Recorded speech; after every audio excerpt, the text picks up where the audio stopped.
Okay, the last section in the last part of section 1 in chapter 2. So I think we're familiar with the fact that a circle, of course, is a curve in the xy plane, but it's not a function. And there are ways to indicate that or to know that. And for example, you can refer to the vertical line test. So if you take a vertical line and you draw it here, you cut this curve in two places. That means that this point here, this x value here, f of that x value, has two outputs here and here, and that basically is a no-no. So we don't we say this is not a function. You can only have, for a given x, you can only have one place that it's mapped to. So this is not called a function. Now, in terms of what we've been discussing, well, of course we know that, for example, this circle is the unit circle. The radius is 1. You can see the length here is 1. It's centered at 0. And we know that the equation for that circle looks like this. So she says that,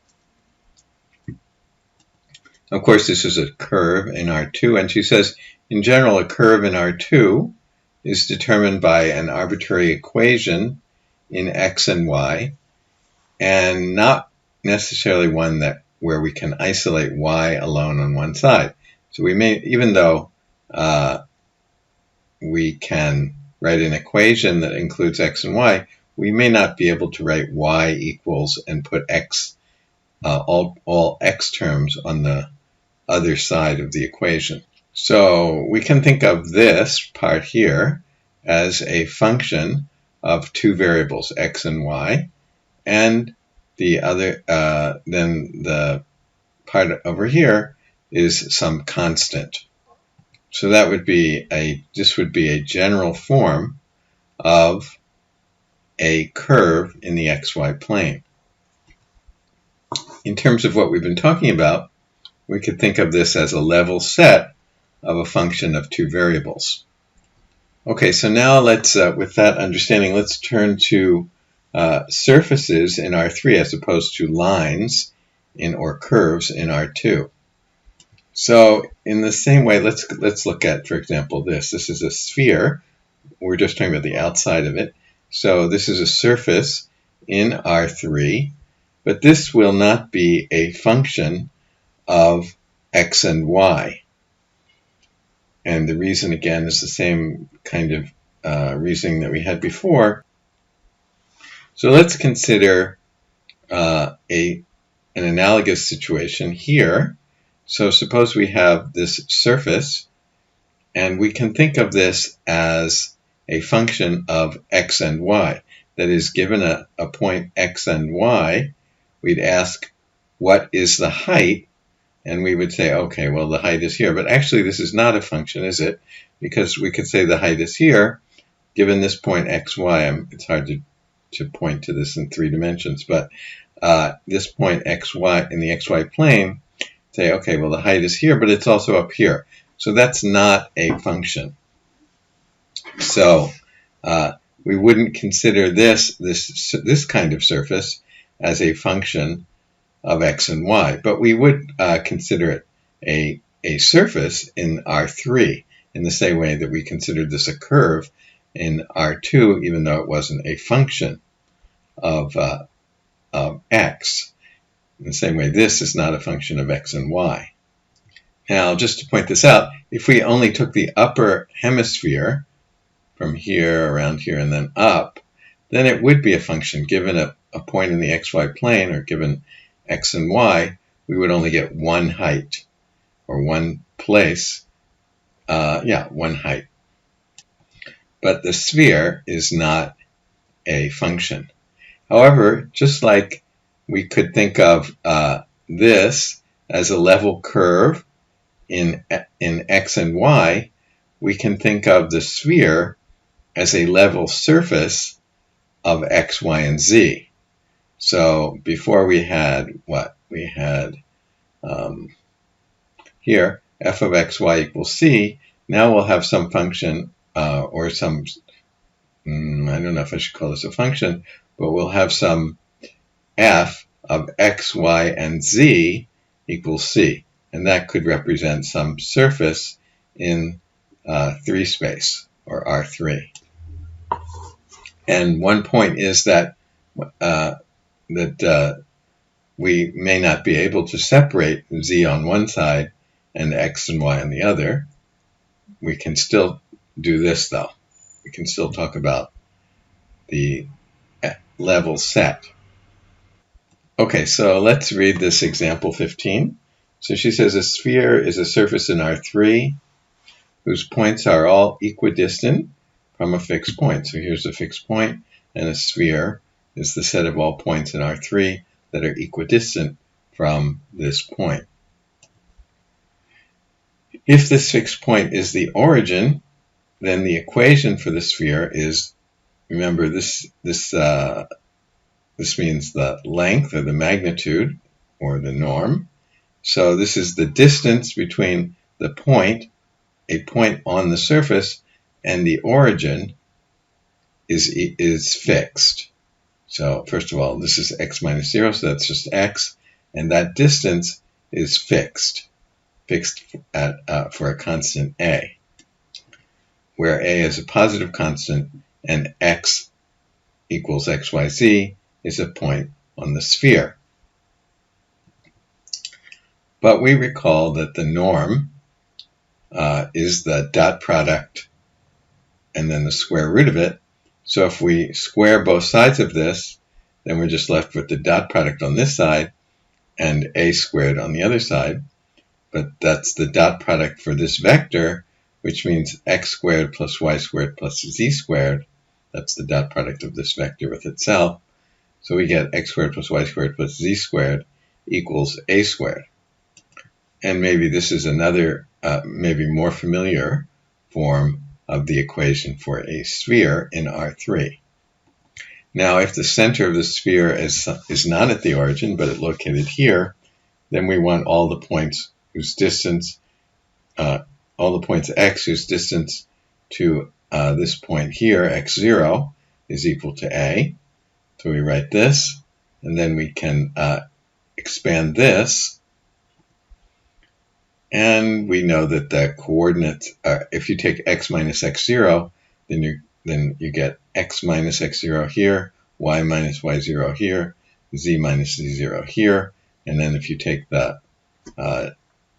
dot product of that with itself, you get this on the left side, and on the right side you get a squared again. So this is the general equation for a sphere centered at the point x0, y0, z0, not necessarily centered at the origin. So she says in this equation for the sphere, there's no way to solve for z uniquely in terms of x and y. So you might say, well, let's go back to this one, or which one? This one here, and try and solve this for z uniquely in terms of x and y. So we get this equation like this, and we're forced to make a choice of either the positive or the negative square root of this quantity here. So we get either this one or minus this one, so there's not a single solution. That is, we get two values of z, so that's not a function. So she says that the positive square root, this one here, corresponds to the upper hemisphere, and the negative one here corresponds to the lower hemisphere. In any case, the entire sphere cannot be the graph of a single function of two variables of x and y. So we can't write it z on one side and x and y on the other such that there's a unique z. We have to choose either this one or this one. Then there is a unique z. So she says, of course, the graph of a function of two variables does describe a surface in the level set sense.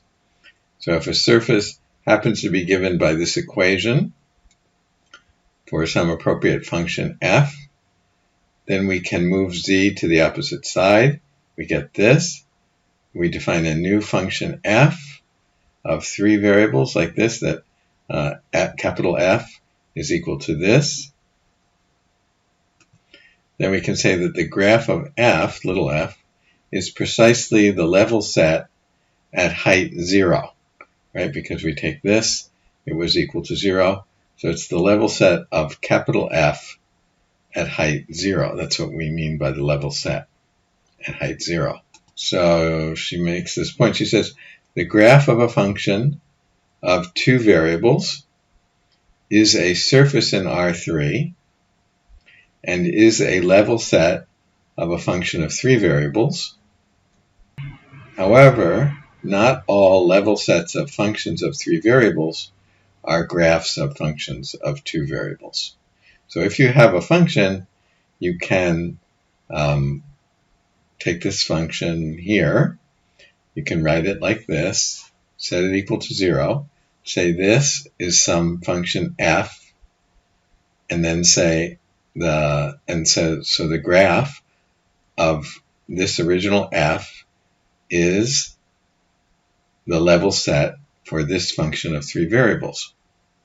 However, just because you have a level set for a function of 3 variables doesn't mean that you have that will give you a function, right? Because, for example, this is the level set of a function of 3 variables, but the function of just x and y is not, or what should I say, f of just of x and y is not a function.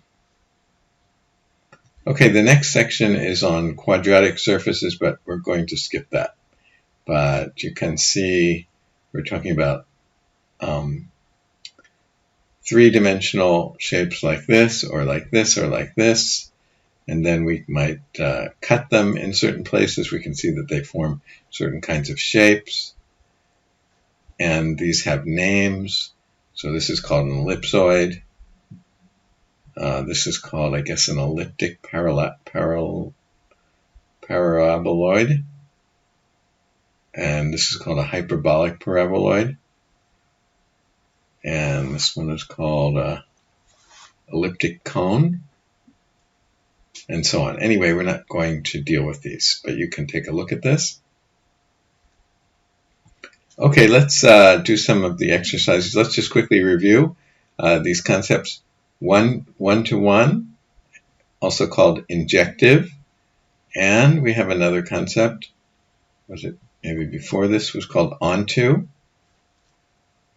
So a function is called, a function from f from x to y is said to be onto or surjective if every element in y is the image of some element in f. So maybe we didn't quite go over this language, but we say that this point, or rather we say that this point is the image of this point under f. We say that this point is the image of this point under f. It's also the image of this point under f. We say that this point is the image of this point under f. Okay, let's look at this exercise number 1. So we're talking about a function from R to R, and this is the function. This is clearly a function with one input and one output. So we can say it's a function from R to R. Let's review this one terminology. The range of the function is the set of those elements of y that are actual values of f. So these are the range is the set of values that actually get hit by f when we input values in the domain. So first of all, what's the domain here? So the domain in this case is just the largest set of a subset of R that we can put into this function. We can put any x into this. There's no problem with putting positive numbers, negative numbers, integers, 0, no problems. So we say that the domain is all of R, and the range is the set of values that actually get hit. So for example, can we get a negative number? When we put in a number here, can we get out a negative number? Clearly no. So at least we can say that the range is no bigger than the non-negative zero numbers. But actually, can we even get 0? No, because this is, even if we put in, the smallest this will be is when we put in 0, and then it will be 1, so we'll never even get 0, and we'll never get anything even less than 1. So the smallest number we can get is 1. That's when x is 0. We'll get 1, and for any other x, it will be bigger than 1. So the range is the set of all values that are greater than or equal to 1. Okay, so is this function, let's go to here, is this function onto? No, because R is the codomain, and that includes negative numbers, but we already said that, for example, we can't get negative numbers. So it's not onto. We can't get, as an output, a negative number. Okay, is it 1 to 1? How about, let's consider if we put in 1, so then we get what? We get 2 plus 1, so we get 3. Is there any other way to get 3 besides putting in 1? So if we put in negative 1, we also get 3. So both 1 and negative 1 go to the same value. That's not called 1 to 1, right? Let's review that once more. So if we put in 1, we get 3, I think it was, and if we put in negative 1, we also get the same thing. So we have 2 things here going to 1 there, so that's not called 1 to 1. Okay, let's take a look at this one. So here we're talking about a function from R2 to R, call it G. The inputs are from R2, so we have 2 variables, and this is the function. So find the domain and the range. So we can put in any value of x and any value of y. There's no problem. For example, the kinds of problems that prevent us from having all of R or all of R2 as the domain would be if you end up putting in a number and that causes you to divide by 0 or take the square root of a negative number, something like that. We might restrict that. But anyway, this doesn't have any problems like that. So we'll say that the domain is all of R2, and then the range is going to be a subset of the codomain, and the codomain is R. It's a scalar output. But what's the smallest number we can get? Well, if x and y are 0, then we get negative numbers, so negative 7. So it is possible to get negative 7, and it is possible to get numbers larger than negative 7, but not smaller than negative 7. Okay, now is this 1 to 1? No, for the same kind of reason that this was not 1 to 1. So if you put in, for example, if you put in 1 and 2 for x and y, and if you put in negative 1 and 2 for x and y, you get the same output. So that is not 1 to 1. How can we restrict the domain so that it is 1 to 1 on that domain, on that new domain? Well, if we insist that the new domain is only positive values of x and positive values of y, then it will be 1 to 1 in that limited domain. Okay, the next one says find a way to restrict the codomain. So restrict this to make a new function, the same rule here as G, that is onto. So we said that this is not going to be onto, we said it's not going to be onto because the smallest number we can get is negative 7, so that's not onto all of R. R includes other negative numbers smaller than negative 7. But if we restrict the codomain to the set of values that are greater than or equal to -7, then this will be onto that codomain. So that's one solution. I think that's one solution. Okay, what about this? Is this, how do we have to restrict the domain of this? So we can't have y equals 0. So this is a function of x and y, so it's a function from R2. So that means it's a function from points in the plane. But we can't have y equals 0, but we're talking about points in the plane. So any point that has a y coordinate equal to 0, we can't allow into the domain. That means any point on this line cannot be in the domain, but every other point is okay.